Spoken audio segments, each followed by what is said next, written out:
এরপরে প্রশ্ন হলো, আজ জুলাই সনদে আনুষ্ঠানিকভাবে স্বাক্ষর অনুষ্ঠিত হয়েছে। সনদের কোথাও আল্লাহ ও বিসমিল্লাহ শব্দ নেই। শতভাগ একটা মুসলমানের দেশে, প্রায় শতভাগ একটা মুসলমানের দেশের জাতীয় সনদে ধর্মীয় মূল্যবোধকে উপেক্ষা করাকে আপনি কিভাবে দেখছেন? খুবই দুর্ভাগ্যজনক বাস্তবতা।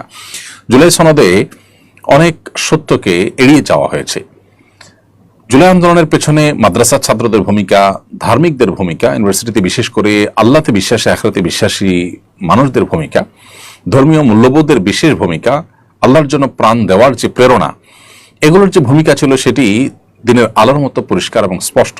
এরপরও এই সনদের কোথাও সেই বিষয়গুলোকে তুলে না আনা, বিশেষ করে ধর্মীয় জনগোষ্ঠীর প্রতি দীর্ঘদিন পর্যন্ত যে অনাচার এবং অবিচার চলে এসেছে, তার ফলশ্রুতিতে জুলাই আন্দোলন যে হয়েছে, অর্থাৎ জুলাই আন্দোলন অন্য যে সমস্ত ইস্যুকে কেন্দ্র করে হয়েছে, ওই ধর্মীয় জনগোষ্ঠীর প্রতি যে জুলুম নিপীড়ন ছিল, সেটার যে একটা বড় ভূমিকা ছিল, অর্থাৎ বিস্ফোরণ হয়েছে ধার্মিক মানুষদের, সে বিষয়টি এখানে সম্পূর্ণরূপে এড়িয়ে যাওয়া হয়েছে।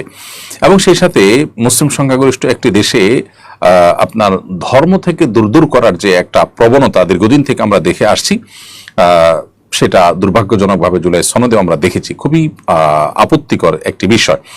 এর বাইরে আরো আপত্তি করবার মতো বেশ কিছু জায়গা এখানে আছে। তারপরেও এই সনদ স্বাক্ষরিত হওয়া দরকার ছিল এবং এই বিষয়টি আপনার এটার অফিসিয়াল একটা রূপ হওয়া দরকার ছিল, সেটি হয়েছে।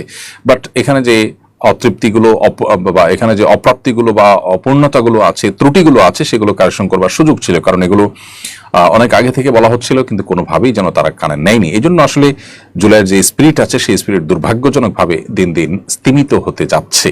আমি আশা করব যে কর্তৃপক্ষ এখান থেকে কিছুটা হলো বার্তা গ্রহণ করবার চেষ্টা করবে, সংশ্লিষ্ট যারা আছেন তারা।